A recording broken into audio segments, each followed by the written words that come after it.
예수 그리스도로 우리 하나님 말씀 증거하겠습니다. 하나님 말씀 요한계시록 11장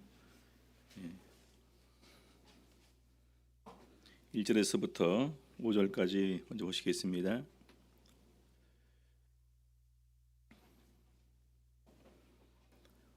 요한계시록 11장 1절에서부터 5절 말씀. 또 내게 지팡이 같은 갈대를 주며 말하기를 일어나서 하나님의 성전과 제단과 그 안에서 경배하는 자들을 청량하되 성전 밖 마당은 청량하지 말고 그냥 두라. 이것을 이방인에게 주었은즉 저희가 거룩한 성을 42달 동안 짓밟으리라. 내가 나의 두 증인에게 권세를 주리니 저희가 굵은 베옷을 입고 1260일을 예언하리라. 이는 이 땅의 주 앞에 섰는 두 감람나무와 두 촛대니 만일 누구든지 저희를 해하고자 한즉 저희 입에서 불이 나서 그 원수를 소멸할지니 누구든지 해하려 하면 반드시 이와 같이 죽임을 당하리라. 오늘 이 시간에는 두 증인이라는 제목으로 계속해서 계시록 11장 말씀 살펴보도록 하시겠습니다. 첫째 인부터 쭉 떼는 가운데에서 우리 다섯째 인을 떼실 때 제단 앞에 우리 순교자의 영혼들이 이렇게 나오는 장면이 있었고요. 여섯째 인을 떼실 때 이제 인을 치는 내용이 나오죠. 그래서 인치기까지 해하지 말라라는 내용이 이렇게 나오게 됩니다. 일곱째 인을 떼고 난 다음에 이제 나팔이 이제 시작되지 않습니까? 그래서 첫째 나팔부터 쭉 해서 다섯째 나팔이 부러질 때 어떤 내용이 일어납니까? 이마에 인 맞지 아니한 사람만 해하라라는 내용이 나옵니다. 그리고 이제 그 여섯째 나팔을 불게 될 때 이제 그 불과 유한과 연기로 이렇게 이제 그 사람 3분의 1을 죽이는 내용이 이렇게 기록이 되어 있습니다. 그리고 나서 바로 이제 이어서 10장에서 작은 책을 나오죠. 작은 책. 작은 책의 내용은 뭡니까? 그것을 먹고 그리고 요한 사도가 증거해야 된다라는 부분을 이렇게 말씀드렸습니다. 그리고 오늘 나오는 내용이 이제 두 증인입니다. 이어서 나오는 내용이. 근데 이 두 증인의 내용과 함께 이어지는 부분이 바로 여섯째 나팔의 완성입니다. 이 내용이. 그러니까 저희가 저번에 이제 그 9장에서 다섯째 나팔, 여섯째 나팔을 이렇게 보지 않았습니까? 그렇죠? 그래서 이 여섯째 나팔의 내용이 마지막 그 완성 부분이 오늘 본문의 내용과 이렇게 일치된다라고 보시면 될 것 같습니다. 우리 참고로 11장 14절에 보게 되면은요. 둘째 화는 지나갔으니 보라 셋째 화가 속히 이루는도다. 그래서 저번에 말씀드린 첫째 화는 다섯째 나팔, 둘째 화는 여섯째 나팔, 마지막 그 셋째 화는 일곱째 나팔이라고 이렇게 증거를 하고 있는데 바로 이 11장 14절의 마지막 부분 이것이 둘째 화임을 이렇게 얘기를 하고 있습니다. 그래서 이 둘째 화에 많은 사람이 이렇게 죽임을 당하게 되는데 그 전에 중요한 내용이 나오죠. 엄청난 이런 환난과 핍박이 이렇게 준비되어 가고 있지만 그럼에도 불구하고 중요한 내용은 하나님의 백성은 보호가 되고 또 많은 사람들이 이제 죽임을 당하도록 이렇게 방치되는데 그들에게도 복음을 전할 기회를 준다라는 것입니다. 그래서 그것은 오늘 우리 교회의 사명과 일치되는 부분입니다. 자, 먼저 우리 11장 1절 보게 되면은요. 또 내게 지팡이 같은 갈대를 주며 말하기를 일어나서 하나님의 성전과 제단과 그 안에서 경배하는 자들을 청량하되. 내게 지팡이 같은 갈대를 주며 이 내게는 누구를 말합니까? 그렇죠. 사도 요한을 말하는 거죠. 요한 사도에게 지팡이 같은 갈대, 이것은 청량하는 도구입니다. 그렇죠. 일어나서 세 가지를 청량하라는 거죠. 성전과 제단과 그 안에서 경배하는 자들을 청량하라는 것입니다. 자, 청량의 목적은 우리 에스겔서에 보게 되면은 이 재건을 위해서 성전 재건을 위해서 청량하는 내용도 나오고요. 또 심판을 위해서 하나님께서 바로 북이스라엘을 청량하고 남한국 유다를 청량하는 이런 내용이 이렇게 나오게 됩니다. 그리고 또 이제 이 회복을 위해서 예루살렘이 나중에 사람들이 엄청나게 많이 거하는 곳으로 회복될 것이다라는 부분에서 세 가지 목적으로 이 청량하라라는 내용을 이렇게 나왔었습니다. 자, 오늘 청량의 목적은 뭘까요?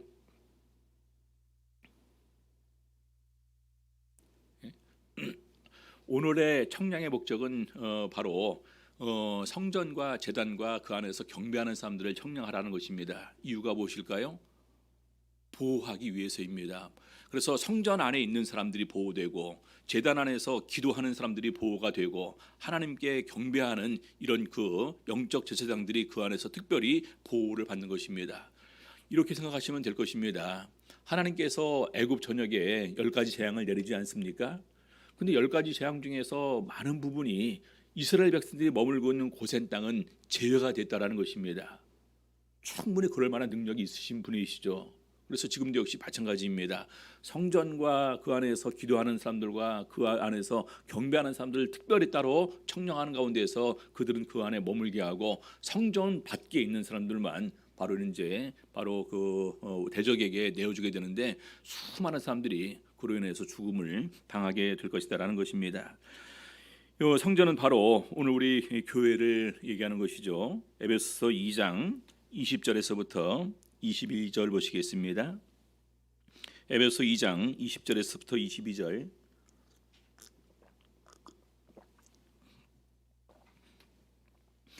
너희는 사도들과 선지자들의 터 위에 세우심을 입은 자라. 그리스도 예수께서 친히 모퉁이 돌이 되셨느니라.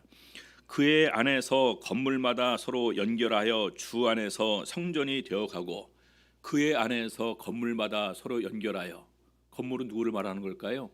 우리 성도 한 개인을 말하는 것입니다. 서로 연결하여 성전이 되어가고, 그래서 교회를 주의 몸된 교회다 이러지 않습니까? 성전이 되어가고. 22절, 너희도 성령 안에서 하나님의 거하실 처소가 되기 위하여 예수 안에서 함께 지어져 가느니라. 우리 성전 안에 하나님께서 계시고 우리 몸이 또한 하나님의 거룩한 성전이 되기 때문에 하나님께서 우리 안에 거하시는데, 하나님께서 거하실 곳은 거룩한 곳입니다. 그래서 하나님께서 거하실 만한 곳이 되기 위해서 우리가 계속해서 예수님 안에서 완성되어져 간다, 여기는 지어져 간다라고 이렇게 표현하고 있습니다. 그래서 이 성전을 청량한다는 것은 바로 우리 교회를 청량하는 것입니다. 우리 교회를 청량할 때 우리 이제 보통 우리가 보게 되면은 요한계시록 2장 3장에 7개의 교회의 모습이 이렇게 나왔었습니다.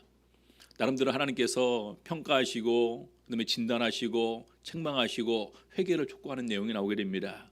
그래서 그런 청량에서 교회는 거룩해야 된다는 것입니다. 우리 성도님들 교회가 흠이 없어야 돼요. 거룩해야 됩니다. 우리 성도 개개인도 역시 마찬가지입니다. 그래서 성전을 청량하고요. 그다음에 제단을 청량하는데 바로 이 제단은 바로 하나님 앞에 나와서 기도하는 것을 이렇게 말하는 것입니다. 우리 저번에 찾아봤던 부분인데요. 오늘은 계시록 8장 3절 보시겠습니다. 계시록 3장 8절. 또 다른 천사가 와서 제단 곁에 서서 금 향로를 가지고 많은 향을 받았으니 이는 모든 성도의 기도들과 합하여 보좌 앞 금단에 드리고자 함이라. 4절, 향연이 성도의 기도와 함께 천사의 손으로부터 하나님 앞으로 올라가는지라. 그래서 바로 이 향연과 기도를 함께 받는 곳, 바로 이것이 이제 제단인데, 물론 이 제단이 두 가지 견해가 있습니다. 하나는 성소 밖에 있는 제단, 번제단을 말하죠. 번제단 물두멍, 그러면 성소로 이렇게 들어갑니다. 또 하나는 하나님 앞에 있는 금단, 곧 향단을 이렇게 의미하기도 한다. 이렇게 해서 그 두 가지 견해가 있는데, 아무튼 이 부분은 특별한 이 하나님의 보호와 은총이 있는 것으로 보게 될 때, 그리고 이것을 청량하는 것을 보게 될 때 하나님께서 특별히 성도의 기도를 받는다라는 부분이지 않습니까? 그래서 기도의 모습을 이렇게 하고 있고요. 그다음에 세 번째로 그 안에서 경배하는 자들을 청량합니다. 그 안에서 경배하는 자들, 성전 안에서 경배하는 자들입니다. 그럼 성전에 누구만 들어갈 수 있어요? 제사장만 들어갈 수 있습니다. 그래서 이것은 영적 제사장들이 그 안에 들어갈 수 있다라는 것이죠. 그래서 우리 성경에 보게 되면은 우리 요한계시록 1장 6절에 그 아버지 하나님을 위하여 우리를 나라와 제사장으로 삼으신 그에게 영광과 능력이 세세토록 있기를 원하노라. 아멘. 그래서 나중에 요한계시록 5장 10절이나 요한계시록 20장 6절에 보게 되면은 우리가 하나님의 제사장됨을 이렇게 얘기하면서 이 제사장만이 성전에 들어가서 하나님께 경배할 수 있게 했죠. 그래서 이것을 갖다가 특별히 이렇게 청량하게 합니다. 성전을 청량하게 하고 제단을 청량하게 하고 경배하는 자들을 청량하게 합니다. 오늘날 우리 강남교회를 말하면은요, 강남교회를 청량하게 하고 기도하는 것을 갖다가 청량하게 하고 예배 드리는 사람들을 하나님께서 청량하는 것입니다. 자, 말씀드렸죠? 청량의 이유는 무엇입니까? 보호를 위해서예요. 그래서 2절 보니까요, 11장 요한계시록 11장 2절 성전 밖 마당은 청량하지 말고 그냥 두라. 성전 밖 마당은 이것은 보통 이제 우리가 이방인의 뜰로 이렇게 알려지고 있습니다. 거기는 청량하지 말고 그냥 두라라는 것입니다. 이유가 무엇입니까? 이것을 이방인에게 주었은즉 저희가 거룩한 성을 42달 동안 짓밟으리라. 이것은 이방인에게 내어준 구역에 속하게 된다라는 것입니다. 42달 동안 이것을 갖다 이렇게 짓밟으리라 이렇게 말씀하시면서 바로 이것은 그들이 이 환난을 받고 하나님의 진노의 그 재앙을 받는 가운데에서 이제 많은 사람이 죽음을 당하게 될 것을 말하고 있습니다. 그래서 저번에 말씀드리기를 특별히 하나님께서 입맞은 자를 구별하신다, 기도하는 사람들을 구별하신다라고 말했는데, 오늘 이 11장에서는 이 세 가지가 다 함께 포함이 돼서 성전 안에 있는 사람들, 성전 안에서 기도하는 사람들, 성전 안에서 경배하는 사람들이 특별한 우리 하나님의 진노의 재앙에서 제외돼서 보호를 받을 것을 이렇게 얘기를 하고 있습니다. 자, 저희가 거룩한 성을 짓밟게 될 것인데 42달 동안 짓밟게 될 것이다 이렇게 얘기를 하고 있습니다. 42달은 3년 6개월입니다. 3년 6개월. 그렇죠. 우리가 이것을 성경에서 이제 보게 되면은요, 여러 가지로 표현하게 됩니다. 1260일. 우리 이제 한국은 365일이지 않습니까? 1년이. 근데 이제 유대력을 보게 되면 그들은 360일입니다. 그래서 1260일이 곧 바로 3년 반 42개월이 되고요. 그다음에 또 이것은 상징적인 숫자로 3일 반으로 이렇게 표현이 되기도 하고, 또 나중에 보게 되면은 한 때와 두 때와 반 때, 우리 이제 다니엘서도 그렇게 표현이 되는데 그렇게 이렇게 표현이 되기도 합니다. 그래서 42달 3년 반 1260일 한 때와 두 때 반 때 전부 다 이렇게 같은 의미로 우리가 생각할 수가 있을 것 같습니다. 자, 중요한 것은 이 1260일 3일 반 한 때와 두 때와 반 때 42개월 42달, 이것은 뭘 의미하느냐? 환난의 기간입니다. 성도의 환난의 기간입니다. 우리 성도들 한번 생각해 보시기 바랍니다. 모든 성도가 다 성전 안에 있으면 얼마나 좋을까요? 이해되십니까? 성전 안에 있고 성전 밖은 이렇게 짓밟히도록 내어 주었는데 모든 성도가 다 성전 안에 들어와 있는 것은 아니겠죠. 청량해서 그 기준에 부합한 사람이 바로 성전 안에 있게 됩니다. 그래서 오늘날 우리는 영적으로 내가 오늘 어디에 있는가라는 부분을 저희가 정말 이렇게 다시 한번 자신의 믿음을 이렇게 돌이켜 보셔야 됩니다. 그래서 이 성도를 박해하는 기간으로 우리 다니엘서에 더욱더 구체적으로 이렇게 나와 있습니다. 다니엘서 7장 25절을 보게 되면은요, 그가 장차 말로 지극히 높으신 자를 대적하며 또 지극히 높으신 자의 성도를 괴롭게 할 것이며 그가 또 때와 법을 변개코자 할 것이며 성도는 그의 손에 붙임바되어 한 때와 두 때와 반 때를 지내리라. 한 때, 두 때, 1년, 2년, 반 때, 그러니까 반년이니까 3년 반이 되겠죠. 이것은 구체적으로 역사적으로 이렇게 증명이 되게 될 때는 바로 이제 그 헬라의 알렉산더 대왕이 죽고 난 이후에 나라가 이제 그 세계가 네 구역으로 구분돼서 통치가 될 때, 특별히 셀류쿠스 왕조에 의해서 예루살렘 성이 이렇게 짓밟아진 때가 있었고, 그들이 성전에 제우스 상을 세우고 돼지피를 막 이렇게 뿌리고 이런 부분들이 있으면서 이제 성도들이 많은 핍박을 당했었습니다. 역사적으로는 바로 이제 그것을 통해서 이렇게 얘기한다고 보는데, 나중에 또한 이 부분은 요한계시록의 그 42개월 동안 완전히 다 내어준 바 된 이런 기간으로 이렇게 이해를 하기도 합니다. 다니엘서 9장 또 24절부터 27절에도 보게 되면은요, 쭉 나오게 되는데, 먼저 이제 27절 그 부분만 보겠습니다. 그가 장차 많은 사람으로 더불어 한 이레 동안의 언약을 굳게 정하겠고, 여기 보게 되면은 이제 그 70일에가 있는데 이미 이제 예수 그리스도의 오심과 예수 그리스도의 십자가 죽으심을 통해서 이제 그 69일에가 성취가 되게 됩니다. 마지막 한 일에 7년이 남았죠. 그래서 한 일해 동안의 언약을 굳게 정하겠고 그가 그 일의 절반에 7년의 절반 곧 3년 반입니다. 제사와 예물을 금지할 것이며 또 잔포하여 미운 물건이 날개를 의지하여 설 것이며 또 이미 정한 종말까지 진노가 황폐케 하는 자에게 쏟아지리라 하였느니라. 그래서 바로 이 한 일의 절반 3년 반 이 42개월 이때에 많은 이런 그 핍박과 환란이 있을 것을 얘기를 합니다. 그래서 이제 어떤 분들은 이제 그 박해가 전 3년 반과 후 3년 반에서 이제 7년이 대환란이라고 이렇게 얘기를 하기도 하고요. 근데 이 7년은 딱 그렇게 7년이냐 아니면 문자적으로 7년이 아니라 어떤 그런 그 상징적인 기간을 의미하는 것이냐라는 부분에 관해서는 우리가 보통은 이제 그 상징적인 기간으로 이렇게 얘기를 합니다. 자, 그래서 이렇게 이제 42달 동안 짓밟도록 내어 주었어요. 바로 이것이 이제 그 여섯째 나팔의 기간입니다. 여섯째 나팔의 기간. 근데 갑자기 여기에 두 증인이 출연을 하게 됩니다. 두 증인. 요한계시록 11장 3절 보겠습니다. 내가 나의 두 증인에게 권세를 주리니 저희가 굵은 베옷을 입고 1260일을 예언하리라. 이 두 증인에 관해서 많은 그런 그 견해가 있죠.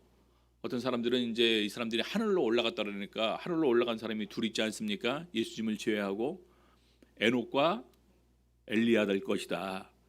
그리고 또 이제 여기 보니까 이제 이런 그 내용들이 보니까 굉장히 모세와 흡사하고 엘리야와 흡사하다. 그래서 어떤 사람들은 모세와 엘리야다 이렇게 얘기하는 경우도 있습니다.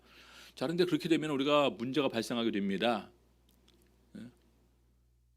우리가 이제 그 한 번 죽었다가 부활해서 영광에 참여하는 것은 딱 한 번이죠. 그러면 죽었던 모세와 엘리야가 에녹과 그 엘리야가 다시 와서 이렇게 또 증거를 하고 죽었던 모세가 다시 와서 또 이렇게 증거를 하게 되면 이건 좀 문제가 있지 않습니까? 지금까지 우리가 믿었던 것과는. 그래서 구약 시대에 그런 인물이 부활해서 한 것이 아니라 바로 하나님께서 주님께서 다시 두 증인에게 이렇게 이런 권세를 줄 것이면서 이 두 증인의 가장 중요한 역할은 무엇입니까? 이 환난 핍박 기간에 증거하는 거예요. 환난 핍박 기간에 증거하는 것입니다. 저희가 굵은 베옷을 입었습니다. 굵은 베옷은 다 아시는 바와 같이 주로 언제 입습니까? 그 사람들이 극심한 슬픔에 빠졌을 때 우리 인간의 모든 그 기쁨을 다 멀리하고 스스로 슬픔을 아픔을 자처하는 가운데에서 베옷을 입고 회개할 때의 모습을 보여줄 때 굵은 베옷을 입습니다. 그리고 하는 일은 예언입니다. 예언. 어떤 예언을 할까요? 바로 회개를 촉구하는 것입니다. 이런 그 진노가 왜 오느냐? 이것은 하늘의 재앙이면서 하늘의 하나님의 진노다. 그러니까 마땅히 회개할 것을 그들에게 촉구를 하는 것입니다. 그래서 그 기간은 1260일, 1260일인데 바로 이것이 말씀드린 대로 3년 반이면서 42개월입니다. 42개월 동안 짓밟도록 내어주었어요. 근데 그럼에도 불구하고 교회의 가장 큰 사명은 뭐냐? 증거하는 사명이라는 것입니다. 두 증인을 통해서 증거해야 되는 것처럼 오늘날 우리 교회도 마찬가지라는 거예요. 우리 성님들 어려우면 어려울수록 교회는 이제 이렇게 스스로 이렇게 피해서 숨고 움츠러듭니다. 근데 그런 것이 아니라 그때가 올수록 더욱더 교회는 나가야 된다는 것입니다. 증거해야 된다는 거예요. 그렇죠? 왜냐하면 이거 이제 멀지 않았던 것을 의미하지 않습니까? 이 멀지 않았으니까 우리 이제 여섯 번째 나팔 그 가운데서도 지체하지 아니하리니 그러지 않았습니까? 지체하지 않고 곧 이루어질 것이니까 이제는 정말 이렇게 우리가 기회를 타서 전해야 된다는 것이죠. 자, 그러면서 이제 더욱더 구체적으로 이 두 증인이 누구냐라는 부분을 이렇게 하는데 도대체 이 두 증인이 누굴까요? 여러 가지 견해가 있지만 그래도 궁극적으로 이 두 증인은 이 오늘날 우리 교회를 의미하는 걸 거다 이렇게 얘기를 합니다. 자, 4절에 설명이 나오는데요. 이는 이 땅의 주 앞에 섰는 두 감람나무와 두 촛대니 이렇게 얘기를 하고 있습니다. 주 앞에 섰는 두 감람나무와 두 촛대, 이것이 두 증인이라는 것입니다. 우리 성도님들, 감람나무는 뭘 말하는 걸까요? 감람나무에서 이제 그 기름을 나중에 내게 되죠. 그래서 이 기름은 바로 또 뭘 의미합니까? 성령을 의미하고, 성령 받은 사람, 다시 말해서 기름 부음을 받은 사람을 의미하는 것입니다. 스가랴서 4장 11절부터 보시겠습니다. 스가랴서 4장 11절. 내가 그에게 물어 가로되 등대 좌우에 두 감람나무는 무슨 뜻이니까 하고, 다시 그에게 물어 가로되 금 기름을 흘려내는 두 금감 옆에 있는 이 감람나무 두 가지는 무슨 뜻이니까? 그가 내게 대답하여 가로되 네가 이것이 무엇인지 알지 못하느냐? 대답하되 내 주여 알지 못하나이다. 가로되 이는 기름 발리운 자 둘이니 온 세상의 주 앞에 모셔섰는 자니라 하더라. 이는 기름 발리운 자 둘이니, 다시 말해서 기름 부음을 받은 자 둘인데 온 세상의 주 앞에 모셔섰는 자들이다. 이때 스가랴 선지자는 우리 성전 재건을 촉구하기 위해서 하나님께서 부르신 선지자입니다. 그래서 이 주 앞에 모셔있는 두 사람은 누구를 의미하느냐? 바로 그때 당시에 대제사장 여호수아와 총독 스룹바벨을 말하는 것입니다. 근데 중요한 것은 이 두 감람나무는 뭘 의미한다고요? 기름 부음을 받은 사람이라는 얘기죠. 기름 부음을 받은 사람. 그래서 오늘 이 두 증인의 가장 중요한 것은 기름 부음을 받은 사람이다. 예수님께서도 제자들을 파송하게 될 때, 파송하기 전에 그렇게 말씀하셨습니다. 예루살렘을 떠나지 말고 내게 들은 바 아버지 약속하신 것을 기다리라. 요한은 물로 세례를 베풀었지만 너희는 몇 날이 못되어 성령으로 세례를 받으리라. 그러면서 다시 1장 8절에 너희가 성령을 받으면 권능을 받고 예루살렘과 온 유대와 사마리아와 땅끝까지 이르러 내 증인이 되리라. 제자들이 증인되는 삶의 시작은 바로 성령 받음을 통해서 비로소 증인되는 삶을 시작을 했다라는 것입니다. 그래서 기름 부음을 받은 두 사람의 역할은 뭐냐면은 증거하는 거예요. 예수님에 대해서 증거하는 것이고, 천국에 대해서 증거하는 것이고, 영원한 생명에 대해서 증거하는 것입니다. 그리고 이 두 촛대는, 이 촛대는 요한계시록에서 거기에 비슷한 이렇게 해석이 나와 있습니다. 요한계시록 1장 20절 보시겠습니다. 네 본 것은 내 오른손에 7별의 비밀과 7 금 촛대라. 7별은 7 교회의 사자요 7 촛대는 7 교회니라. 자, 두 감람나무는 기름 부음을 받은 사람을 말하는 거고, 촛대는 교회입니다. 그럼 우리가 좀 더 이렇게 구체적으로 생각을 해서 교회로부터 파송을 받은 두 기름 부음을 받은 증인이겠다, 이렇게 생각을 할 수가 있겠죠. 그래서 우리 성경에 보게 되면 예수님께서도 제자들을 파송하실 때 둘씩 보냈습니다. 마가복음 6장 7절에 보니까요, 마가복음 6장 7절 12 제자를 부르사 둘씩 보내시며, 제일 처음에 12 제자를 부르지 않았습니까? 근데 둘씩 보내셨어요. 자, 그다음에 누가복음 10장 1절입니다. 이후에 주께서 달리 70인을 세우사 친히 가시려는 각 동 각처로 둘씩 앞서 보내시며, 그래서 예수님께서 제자들을 보낼 때 둘씩 보내셨는데, 오늘 계시록에 있는 두 감람나무와 두 촛대는 바로 교회로부터 파송되는 두 증인을 말하는 것입니다. 누구일까요? 이 두 증인은 여기 앉아 계신 모든 성도들이 그 대상이 될 수 있습니다. 만일 우리 코로나가 하나님께서 우리에게 주시는 진노라면, 이를 통해서 또 이렇게 하나님께서 어떤 구속 계획을 이렇게 이어가는 것이라면, 이런 가운데서 누가 증거를 해야 되느냐? 증거하는 사람이 바로 두 증인의 역할을 감당하는 것입니다. 아까도 이렇게 이제 저번 시간에도 말씀을 드렸지만, 우리 요한 사도에게 작은 책을 받아 먹어봐. 많은 사람에게 증거하기 위해서 이것을 먹어야 된다고 얘기를 했습니다. 요한 사도도 증인으로서의 삶을 살아야 되고, 우리들 역시 마찬가지로 증인으로서의 삶을 살아야 된다는 것입니다. 전 세계적으로 코로나 때문에 이렇게 극심하게 많은 사람들이 불안해하고, 또 실제로 많은 사람이 죽고 있습니다. 백신을 또 이제 맞아도, 또 심지어 어떤 경우는 백신 맞아서 이렇게 죽는 경우도 없지 않아 있는 것을 이렇게 보게 되면서 정말로 많은 사람들이 불안해하고 있습니다. 이럴 때 우리가 어떻게 해야 됩니까?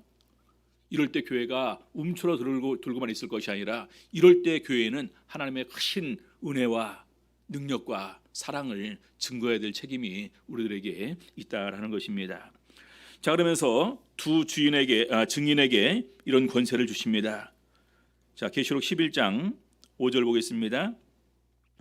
만일 누구든지 저희를 해하고자 한즉 저희 입에서 불이 나서 그 원수를 소멸할지니 누구든지 해하려 하면 반드시 이와 같이 죽임을 당하리라. 마치 이제 그 입에서 불이 난다. 이것은 그에게 주신 엄청난 권세를 이렇게 의미하는 것입니다. 어떤 사람들은 얘기를 하게 될 때 마치 이제 입에서 불이 나서 원수를 소멸하는 부분을 가지고 실제적으로 어떻게 입에서 불이 나서 죽이겠냐.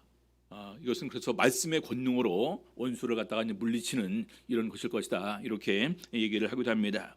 그래서 누구든지 해하려 하면 반드시 이와 같이 죽임을 당하리라. 왜 그렇습니까? 바로 이것은 이제는 성령의 사역이기 때문입니다.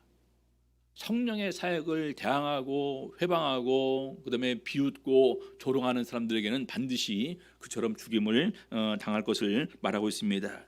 11장 6절 저희가 권세를 가지고 하늘을 닫아 그 예언을 하는 날 동안 비 오지 못하게 하고 바로 이제 엘리야 시대에 또 기도해서 3년 반 동안 비가 오지 않은 적이 있었지 않습니까? 그래서 어떤 사람들이 이것은 그 엘리야의 사역이다. 그래서 이것을 통해서 두 증인의 하나가 엘리야일 것이다 이렇게 얘기를 하기도 합니다만 아까 말씀드린 대로 그것은 이제 이렇게 좀 지나친 해석이고 이것은 새롭게 교회에 세우시는 두 증인에게 권세를 허락하신 것이다 이렇게 이해할 수 있습니다. 그다음에 또 권세를 가지고 물을 변하여 피 되게 하고 물을 변해서 피 되게 하는 이런 재앙은 옛날에 하나님께서 애굽에서 이스라엘 백성들을 구원해내기 전에 행한 10가지 재앙 중에 이 재앙이 있었거든요. 그렇죠? 첫 번째 재앙이지 않았습니까? 물이 피가 되게 하는 것. 그리고 아무 때든지 원하는 대로 여러 재앙으로 땅을 치리로다. 그래서 이것은 모세의 사역과 비슷하기 때문에 바로 이 두 증인이 엘리야와 모세다 이렇게 얘기를 하기도 합니다. 그런데 그런 것이 아니라 이런 능력과 권세를 하나님께서 구약시대에 엘리야에게 허락했던 권세, 그리고 하나님께서 구약시대에 모세에게 허락했던 권세와 능력을 이런 증인들도 같이 행하게 될 것이다라는 것입니다. 그래서 이런 권세와 능력을 오늘날 어디에 주셨습니까? 교회에 주셨습니다. 제자들에게 주셨습니다. 그렇죠? 그래서 우리가 더욱더 우리와 함께 하시는 이런 예수 그리스도의 권세와 능력을 믿고 우리는 나가는 것입니다. 자, 그런데 이 두 증인이 죽임을 당하게 됩니다. 11장 7절 보겠습니다. 저희가 그 증거를 마칠 때 이때 이 부분이 앞에 있는 3년 반이 끝나는 그런 그 시기로 이렇게 보고 있습니다. 무저갱이로부터 올라오는 짐승이 이 짐승, 요한계시록에 보이는 이 짐승이 11장, 13장, 17장에 이렇게 언급이 됩니다. 이 짐승은 마지막 달에 있을 최대의 적대 세력, 규합하고 성도들과 싸우는 존재로 이렇게 표현이 되게 됩니다. 계시록 13장 1절 보니까요. 내가 보니 바다에서 한 짐승이 나오는데 뿔이 10이요 머리가 7이라 그 뿔에는 10 면류관이 있고 그 머리들은 참남한 이름들이 있더라. 이 뿔은 바로 어떤 권세를 상징하는데 그 권세와 면류관 영광을 이렇게 이제 말하는 거겠죠. 근데 거기에 참남한 이름들이 있더라.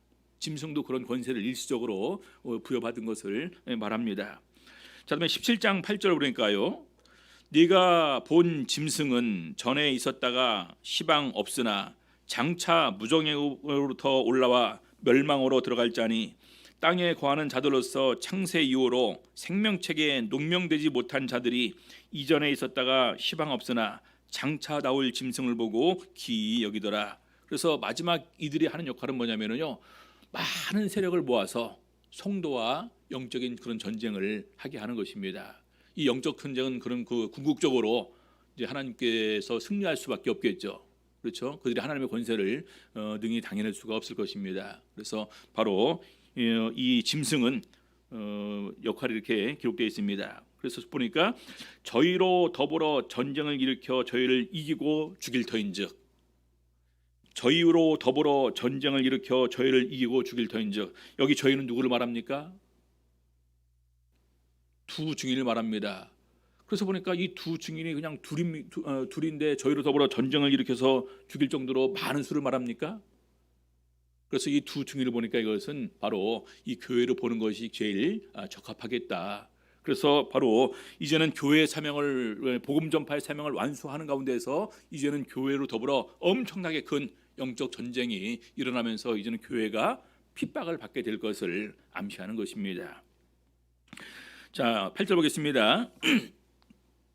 저희 시체가 큰 성 길에 있으리니 그 성은 영적으로 하면 소돔이라고도 하고 애굽이라고도 하니 곧 저희 주께서 십자가에 못 박히신 곳이니라. 큰 성이 있는데 그 큰 성을 소돔이라고도 하고 애굽이라고도 한다. 소돔은 뭘 상징합니까? 죄악된 성. 애굽은요 역시 죄악된 세상을 상징합니다. 그래서 바로 이 정도로 이렇게 그 성이 더러워지고 하나님의 진노의 심판을 받을 수밖에 없는 그런 성이 되었고, 심지어는 그곳에 복음을 전파한 예수님도 심지어는 십자가 달려서 못 박히신 곳이다, 이렇게 얘기를 하고 있습니다. 자, 그래서 이것은 바로 시체가 큰 성길에 있다. 보통 시체가 있으면 그걸 갖다가 장사를 지내야 되는데 시체가 방치된다라는 것입니다. 그래서 이만큼 이제는 잔혹한 이런 그런 그 핍박을 통해서 심지어는 시체를 장사 지낼 사람들도 없고 또 감히 두려워서 장사도 못 지내는, 그러면서 이런 그런 그 잔혹한 이런 핍박이 계속해서 있을 것을 이렇게 얘기를 하고 있습니다. 9절 보겠습니다. 백성들과 족속과 방언과 나라 중에서 사람들이 그 시체를 사흘 반 동안을 목도하며 무덤에 장사하지 못하게 하리로다. 여기 그 시체를 사흘 반 동안 또 목도한다. 이 사흘 반, 바로 이것은 후 3년 반을 의미한다, 이렇게 보고 있습니다. 그래서 이 기간 동안에 무덤에 장사하지 못하게 되는 것처럼 정말로 극심한 이런 그 핍박이 우리 교회를 향해서 내려올 것을 이렇게 얘기를 하고 있습니다. 그래서 무덤에 장사하지 못하게 하리로다라는 것은 죽인 후에도 장사하지 못하게 하는 이런 잔혹한 일들이 이렇게 각처에서 벌어질 것을 말하고 있습니다. 자, 10절 보겠습니다. 이 두 선지자가 땅에 거하는 자들을 괴롭게 한 고로 땅에 거하는 자들이 저희의 죽음을 즐거워하고 기뻐하여 서로 예물을 보내리라 하더라. 이 선지자가 땅에 거하는 자들을 괴롭게 한 고로 두 증인을 두 선지자로 이렇게 또 묘사하고 있습니다. 왜 땅에 있는 사람들이 이 두 사람을 미워할까요? 이들이 전하는 복음이, 천국에 대한 복음 함께 아울러 이 진실과 정직과 거룩함을 추구하는 이런 부분들이 수많은 사람들의 양심을 찌를 것입니다. 그럼 그들이 받아들일까요? 안 받아들일까요? 우리 성도님들, 지금 교회가 이렇게 공개적으로 이렇게 막 활동을 하게 되면은 우리 사회에서 막 그 기뻐하면서 화나면서 받아줄까요? 아니에요. 다 비웃고 조롱하면서 받아들이지 않을 것입니다. 요즘에 교회가 잘못되면 이 세상 사람들이 어떻게 할까요? 좋아하겠죠. 그렇죠? 그래서 땅에 거하는 자들이 저희의 죽음을 즐거워하고 기뻐하여 서로 예물을 보내리라 하더라. 그래서 예수님께서 십자가에 달려 돌아가실 때도 예수님께서 이미 그 부분을 예언했습니다. 너희는 곡하고 애통하게 했으나 세상은 기뻐하리라. 왜? 세상은 예수 그리스도를 믿지 않기 때문에, 복음을 전파해도 듣지 않을 거기 때문에, 결과적으로 복음을 전파하는 사람들이 이런 핍박과 환난을 통해서 죽게 되었을 때 오히려 세상은 더욱더 기뻐하게 될 것이라는 것입니다. 자, 계속해서 11절 보겠습니다. 3일 반 후에 하나님께로부터 생기가 저희 속에 들어가매 저희 발로 일어서니 구경하는 자들이 크게 두려워하더라. 요 생기를 두 가지 견해가 있다고 말씀드렸었는데요. 하나는 우리 호흡이다라는 견해가 있고, 하나는 하나님의 성령이다라고 하는 견해가 있습니다. 에스겔서를 보게 되면은요, 바로 이 생기가 살게 하는 것입니다. 살게 하는 것, 영적으로 살게 하는 것이죠. 바로 성령을 의미하는 것으로 이렇게 해석을 할 수 있습니다. 그래서 하나님께로부터 성령이, 영이 저희 속에 들어가매 저희 발로 일어서니 구경하는 자들이 크게 두려워하더라. 죽였지만 다시 살아난다는 것은 바로 영적으로 교회의 승리를 이렇게 말하는 것입니다. 그래서 궁극적으로 우리가 수많은 핍박과 환난을 당할 것이지만 마지막 순간에 우리 하나님의 도우심으로 우리는 승리하게 될 것입니다.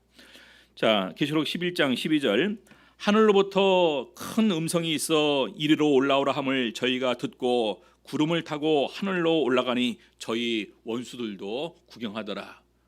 우리 이 두 증인의 삶은 굉장히 고달픈 것입니다.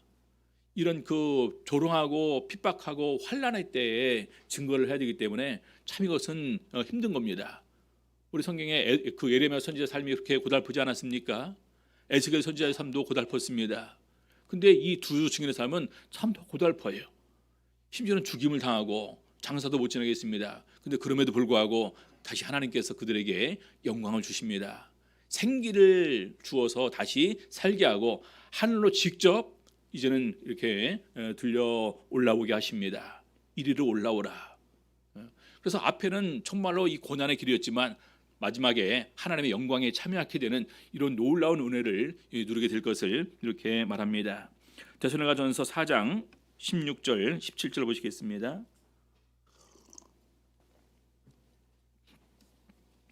주께서 호령과 천사장의 소리와 하나님의 나팔로 친히 하늘로 쫓아 강림하시리니 그리스도 안에서 죽은 자들이 먼저 일어나고 그 후에 우리 살아남은 자도 저희와 함께 구름 속으로 끌어올려 공중에서 주를 영접하게 하시리니 그리하여 우리가 항상 주와 함께 있으리라. 우리 성도님들 믿으십니까? 그리스도 안에서 죽은 자들이 먼저 일어나고 부활한다라는 것입니다. 믿은 사람들이 죽게 되지만 부활해서 영광에 참여하게 된다는 것입니다. 그리고 살아남은 사람도 이제는 공중으로 끌어올라가는 거예요. 마치 이리로 올라오라 하는 것처럼 우리가 이렇게 공중으로 올라가서 공중에서 주를 영접하게 된다. 그래서 항상 주와 함께 있을 것이니까 바로 이 말로 서로 위로하는 가운데에서 우리 인간 세상에서 가장 큰 슬픔인 죽음의 아픔의 슬픔을 서로 이렇게 이길 것을 권면하고 있는 것입니다. 자, 다시 계속해서 13절. 그 시에 하늘로 올라가는 것을 갖다가 구경할 때입니다. 그 시에 두 증인이 하늘로 올라가는 것을 다 구경하더라라고 되어 있는데 그 시에 큰 지진이 나서 성 10분의 1이 무너지고 지진에 죽은 사람이 7천이라. 그 남은 자들이 두려워하여 영광을 하늘의 하나님께 돌리더라. 성 10분의 1이 무너지고 지진에 죽은 사람이 7천이더라. 이 얼마나 많은 성이 10분의 1인지는 여기에 언급이 없습니다. 그리고 이 7천이 정말로 7천 명인지 어떤 상징적인 숫자인지 그 부분에 대한 언급도 없고, 아무튼 우리가 다시 이제 여섯째 나팔로 돌아가게 돼서 보게 되면은요, 땅 3분의 1을 죽이기로 작정이 되어 있는 가운데서 그 숫자가 죽은 것으로 이해를 할 수가 있습니다. 그때 여섯 번째 나팔을 보게 되면은요, 불과 유한과 연기로 죽인다고 되어 있습니다. 그래서 가만히 보니까 그것이 지진과 관련이 있을까요, 없을까요? 만약에 화산이 있는 곳에 지진이 나면 어떻게 될까요? 폭발하겠죠. 땅이 갈라지겠죠. 불도 있고 연기도 있을 테고 유황도 있을 것입니다. 그래서 그런 가운데서 바로 이것이 여섯째 나팔의 마지막 부분임을 얘기를 하고 있는 것입니다. 그래서 14절에 결론을 이렇게 내리고 있습니다. 둘째 화는 지나갔으나 보라, 셋째 화가 속히 이르는도다. 그래서 여섯 번째 나팔이 여기에서 종결되게 되는 것입니다. 여섯 번째 나팔, 둘째 화는 지나갔으니 보라 속히 셋째 화가 속히 이르는도다. 이 셋째 화는 뭡니까? 바로 일곱 번째 나팔이죠. 일곱 번째 나팔과 함께 아울러 이제는 이 땅에 남아 있는 사람들에게 일곱 대접의 재앙이 이렇게 내려지게 되는 것입니다. 자, 오늘 보니까 굉장히 중요하죠. 성전을 청량하고 제단을 청량하고 그 안에서 경배하는 사람들을 청량합니다. 하나님께서 우리 각 사람의 마음을 청량하십니다. 우리는 어떨까요? 그래서 더욱더 우리가 하나님 앞에서 세상이 어떻게 변한다 할지라도 우리 믿음을 더욱더 굳게 하는 가운데에서 하나님 앞에 담대하게 설 수 있는, 또 하나님께로부터의 청량에 정말로 합당한 자로 인정받을 수 있는 우리 성도님들 다 되시고, 더욱더 기도에 깨어있는 우리 성도님들 다 되시기를 우리 주 예수 이름으로 바랍니다. 묵도하시겠습니다.